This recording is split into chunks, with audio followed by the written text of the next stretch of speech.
Halo guys, assalamualaikum warahmatullahi wabarakatuh. Welcome back with me again, Mr. Imam.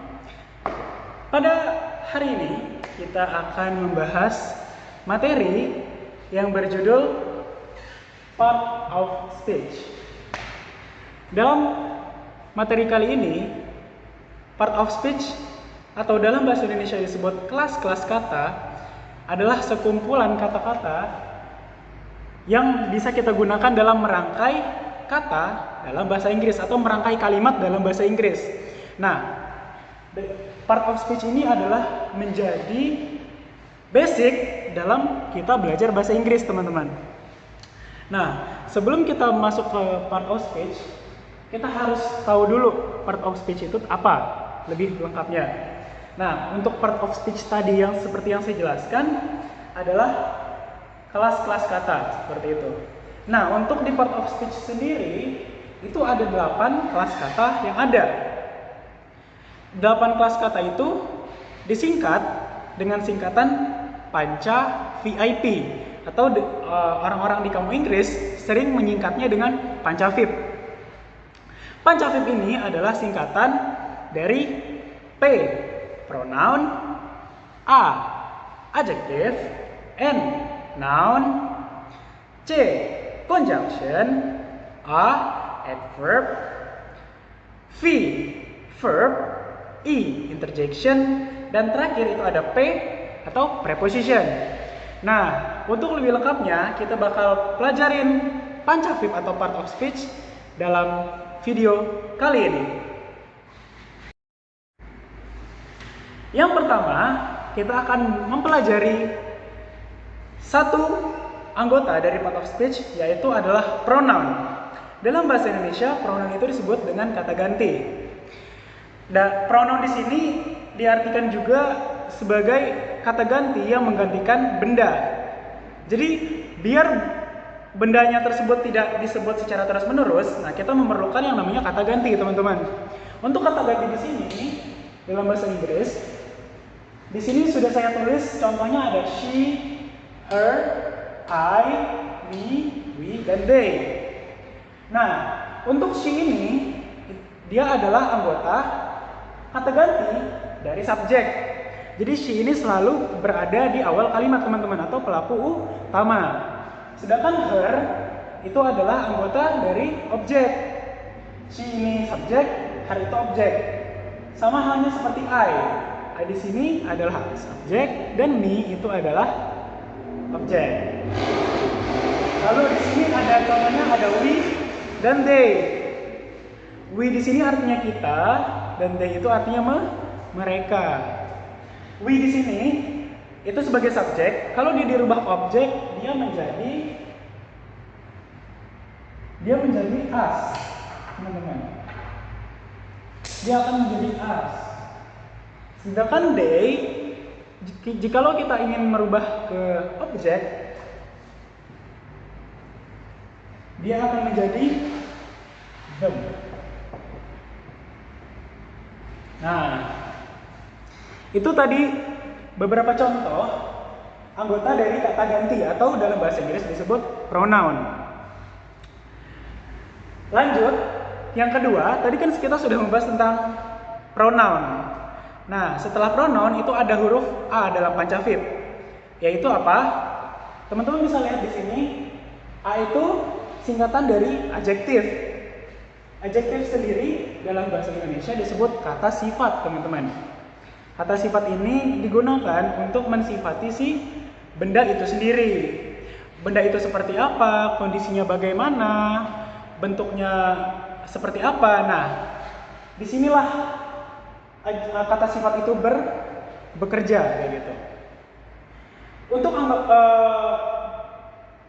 contoh-contoh dari kata sifat itu ada good artinya baik, bad itu buruk, happy itu bahagia, sad itu sedih, dan beautiful itu apa? Ayo. Nah, benar banget, artinya cantik dan lain-lain, etc. Nah, untuk kata sifat ini ya seperti yang saya bilang tadi, kata sifat itu mensifati si nounnya, seperti itu. dalam bahasa Inggris, ketika kita ingin membuat suatu phrase atau frasa, kita bisa menggunakan kata sifat ini sebelum kata bendanya. Contohnya, laki-laki yang baik.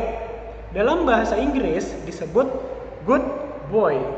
Jadi kata sifatnya dulu, baru kata bendanya, kayak gitu. Jadi dalam bahasa Inggris dibalik, teman-teman.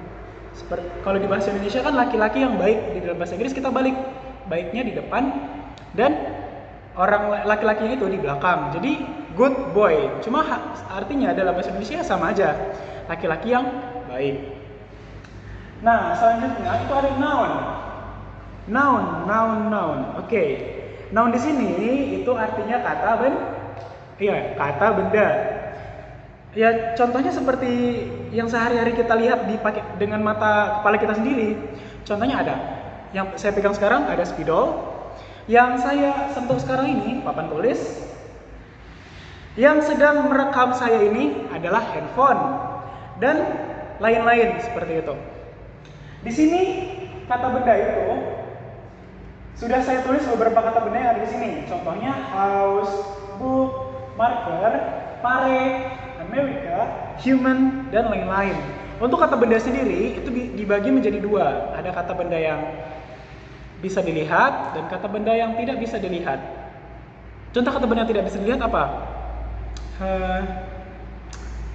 Contoh kata benda yang tidak bisa dilihat itu seperti udara, gas, angin, oksigen. Nah, kalau kata benda yang bisa dilihat ya seperti yang kita bisa lihat dengan mata kepala kita sendiri. Spidol, papan tulis, kipas angin mungkin, atau handphone, buku, dan lain-lain. Di sini ada, nah di bawah ini itu ada exercise, kita bakal latihan karena pronoun, adjective, dan noun ini sangat penting. Maka itu kita sebelum melanjutkan materi selanjutnya, lebih baik kita melakukan exercise atau latihan lebih dahulu. Seperti contoh yang saya tulis di sini, the boys look at the girl. The boys look at the girl. Like cowok-cowok itu melihat seorang perempuan. Seperti itu. The boys look at the girl. Like cowok-cowok itu melihatin si perempuan ini gitu. Nah, cara mengganti the boys itu kan bisa dibilang ya artinya mereka gitu kan, mereka ya laki-laki itu gitu. Nah, kita bisa mengganti the boys itu dengan kata mereka. Dalam bahasa Inggris, the boys itu diartikan sebagai they, seperti yang sudah saya tulis di atas. They. Nah, the boys itu bisa kita ganti dengan they, berarti jadi they look at the girl. Oke. Nah, they look at the girl. Mereka melihat gadis itu. Seperti itu, teman-teman. Jadi ketika kita ingin mengganti suatu benda, kita bisa mengganti dengan pronoun kayak gitu. Terus lanjut. Sekarang kita ke contoh bawah yang di bawah ini. Nah, di sini ada salah satu contoh kata sifat. Jadi bagaimana sih cara menuliskan kata sifat yang baik itu dan yang benar maksudnya?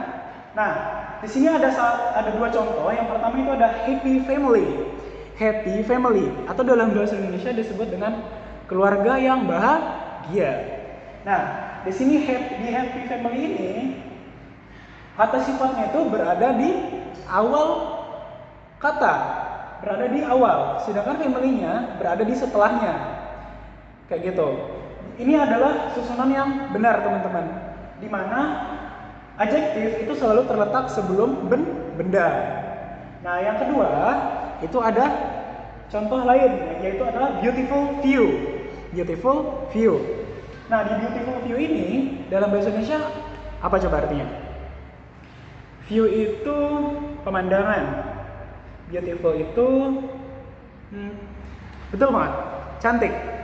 Jadi kalau diartikan dalam bahasa Indonesia berarti pemandangan yang cantik, kayak gitu. Dalam bahasa Inggris, beautiful-nya di depan, view-nya di belakang karena memang sudah aturannya seperti itu. Jadi kita tidak bisa merubahnya. Ini memang sudah ketetapan, makanya adjektif itu selalu berada di awal dan setelah adjektif harus ada kata bendanya. Karena adjektif sendiri mensifati si benda itu sendiri. Lanjut, yang paling bawah itu ada conjunction. Conjunction itu berfungsi untuk apa, Hel? Betul banget, untuk menghubungkan antara subjek atau objek, atau menghubungkan kata dengan kata, frase dengan frase, kalimat dengan kalimat mungkin, atau ya dan lain sebagainya kayak gitu. Intinya conjunction ini adalah kata hubung. Mungkin yang menghubungkan antara kamu dan aku, atau dalam bahasa Inggris kan disebut dengan you and I. Nah, itu contohnya. Nah, untuk kata sifat, maksud saya conjunction, kata hubung, itu tadi pengertiannya. Nah, sekarang kita langsung masuk ke contohnya. Nah, untuk contohnya di sini sudah saya tulis. Untuk contoh dari conjunction itu sendiri ada and, ada but, ada before, after, so, dan or. And itu artinya dan, but itu artinya tapi, before itu artinya sebelum, after itu artinya lawannya before yaitu sesudah, so itu artinya jadi, dan yang terakhir or, atau dalam bahasa Indonesia diartikan sebagai atau, dan lain-lain. Nah, di conjunction ini saya sudah menulis 3 contoh kalimat yang mengandung conjunction. Di sini ada satu, kita bisa bilang ini adalah you and me. Nah, agar you dan you, me ini terhubung menjadi satu phrase, nah kita bisa menyebutnya dengan you and me. Jadi harus ada n-nya di sini untuk menghubungkan antara you, me. Di tengah-tengahnya harus ada n. Seperti yang kita tahu, kata hubung itu selalu terletak ya di tengah-tengah karena dia perantara atau penghubung antara si pihak pertama dengan pihak kedua. Nah, dalam contoh ini kita menghubungkan antara you, me, you. Jadi kalau sudah kita tambahkan n, kalimatnya atau frasenya menjadi you and me. Lalu yang kedua, itu ada contohnya, let's pray before sleeping. Nah, di sini ada kata hubungnya teman-teman. Berdoalah sebelum tidur. Jadi sebelum tidur teman-teman diwajibkan berdoa. Nah, before di sini terletak di tengah-tengah, di mana let's pray itu awalannya dan sleeping itu akhiran. Nah, before ini adalah penghubung antara keduanya teman-teman. Seperti itu. Dan yang ketiga, itu ada I love her but she doesn't care. Sakit ya contohnya. Oke, jadi di sini ada I love her but she doesn't care. Kayak saya mencintai dia, tapi dia perempuan, tidak peduli kayak gitu. Kayak oke lah gitu kan. Nah, di sini I love her, cara menghubungkan teman-teman antara I love her dengan she doesn't care itu but kayak gitu. But itu sebenarnya berfungsi apa ya? Sebenarnya digunakan untuk suatu apa ya? Kayak penolakan seperti itu. Tapi pokoknya kalau ada tapi-tapinya itu pasti setelahnya itu kalimat kayak penolakan atau kalimat yang unsur-unsurnya kayak negatif kayak gitu teman-teman. Kayak contohnya tuh di sini. I love her, saya mencintai dia perempuan. But tapi she doesn't care, dia nggak peduli teman-teman. Kayak gitu. Jadi I love her but she doesn't care itu adalah contoh penerapan conjunction atau kata hubung dalam sebuah kalimat. Nah, kita sudah belajar dari pronoun, adjective, noun, dan conjunction. Nah, setelah ini kita lanjut part 2.